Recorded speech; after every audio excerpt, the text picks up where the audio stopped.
నిన్నటి నుండి ఓ వార్త జనసేన క్యాడర్లోనూ సోషల్ మీడియా ప్లాట్ఫామ్స్లో తెగ హల్చల్ చేస్తూ ఉంది. అదేంటి అంటే చంద్రబాబు విదేశీ పర్యటనకు వెళ్తూ ఉన్నారు 4 రోజులు.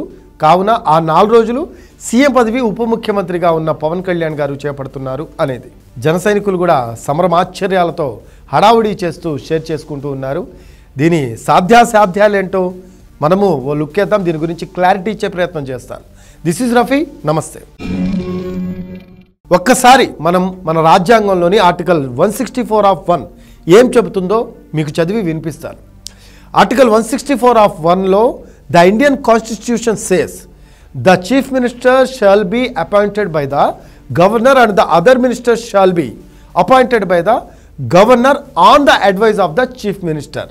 అంటే ముఖ్యమంత్రిగా సర్వ హోదాలు, ప్రోటోకాల్ లేదంటే అధికారిక సంతకాలు ఇవన్నీ కూడా జరగాలి అంటే ఖచ్చితంగా ఒక సీఎంగా చేయాలి అంటే అది కేవలం గవర్నర్ వల్లే సాధ్యం.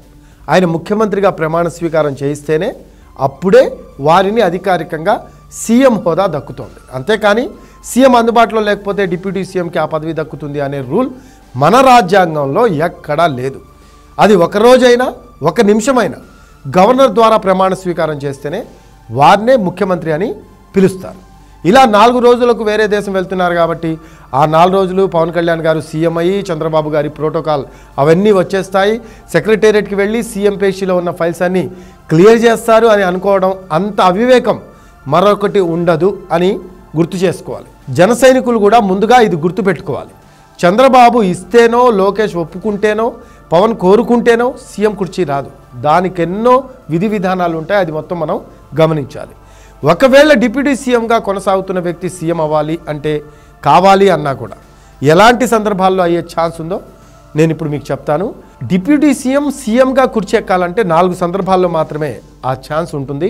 అందులో ఒకటి, సీఎం అనుకోకుండా అకస్మాత్తుగా చనిపోయినప్పుడు ఇది సాధ్యం. లేదంటే అనుకోని అనారోగ్యంతో ఎక్కువ రోజులు ఉంటే, కోమా లేదా వెంటిలేటర్ మీద ఉన్నప్పుడు ఇది సాధ్యమవుతుంది. మూడో సందర్భం ఏంటంటే కొన్ని అనివార్య కారణాలతో ముఖ్యమంత్రి రాజీనామా చేస్తే కనుక అధికార పార్టీ తమ ముఖ్యమంత్రి అభ్యర్థిని మార్పు చేసినట్టు పార్టీ అధ్యక్షుడు నిర్ణయం తీసుకోవడం అనేది దాని మీద ఆధారపడి ఉంటుంది. ఇక చివరిది మనం చూసుకుంటే రాజకీయపరమైన అస్థిరత ఏర్పడి అధికార పార్టీలో ఎమ్మెల్యేస్ అంతా ఒక జట్టుగా ఏర్పడి సీఎం మీద అసంతృప్తి ఉందని, తమకు ఆయనను వద్దు అనుకొని కొత్త నాయకుడిని డిప్యూటీ సీఎంను ఎన్నుకోవాలని వారు నిర్ణయం తీసుకొని ఎమ్మెల్యేస్ అంతా కూడా సంతకాలు చేసి గవర్నర్ను కలిసి తమ కొత్త నాయకుడిని ఎన్నుకున్నామని తెలిపినప్పుడు మాత్రం ఇది సాధ్యమవుతుంది. అయితే ఇది డిప్యూటీ సీఎంనే ఎన్నుకోవాలని లేదు. తమ నాయకుడు ఎవరు అనేది మెజార్టీ ఎమ్మెల్యేలు గవర్నర్కు రాతపూర్వకంగా సంతకాల సేకరణతో ఇస్తే ఆ వ్యక్తి ముఖ్యమంత్రి అయ్యే ఛాన్స్ ఉంది. అప్పుడు గవర్నర్ ప్రభుత్వ ఏర్పాటుకు ఆహ్వానం పలుకుతారు, ప్రమాణ స్వీకారం చేయిస్తారు. అది అసలు ప్రొసీజర్ అన్నమాట. ఇక ప్రస్తుత విషయానికి వద్దాం. ఇంతకుముందు చెప్పిన 4 విషయాలు ఇప్పుడు జరిగే అవకాశం అయితే లేదు. ఎందుకంటే అంతా బాగుంది కాబట్టి. 4 రోజులు చంద్రబాబు విదేశీ పర్యటనకు వెళ్తున్నారు అంతే. ఇది గమనించాలి. అంటే చంద్రబాబు ఆయన 4 రోజులు సీఎం హోదాలోనే అధికార పర్యటన లేదా వ్యక్తిగత పర్యటన చేసి వస్తారనమాట. ఇకపోతే ఆ 4 రోజులు రాష్ట్రంలో పాలన మాత్రం అధికారుల చేతుల మీదగానే ఎప్పట్లాగే జరుగుతుంది కూడా.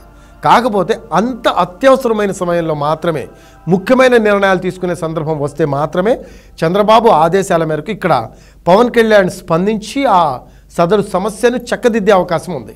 అది కూడా ముఖ్యమంత్రి హోదాలో కాదు, ఉప ముఖ్యమంత్రి హోదాలోనే చేస్తారు ఆయన. అంతేగాని ఎక్కడో ఒకరిద్దరు ఈ 4 రోజులకు పవనే సీఎం అంటూ జన సైనికులు సంబరపట్టాన్ని సోషల్ మీడియాలో చూసి ఈ మొత్తం వివరణ మీకు ఇవ్వాలని అనుకున్నాను. దీనిపై మీ కామెంట్స్ తెలియజేయండి. నమస్తే.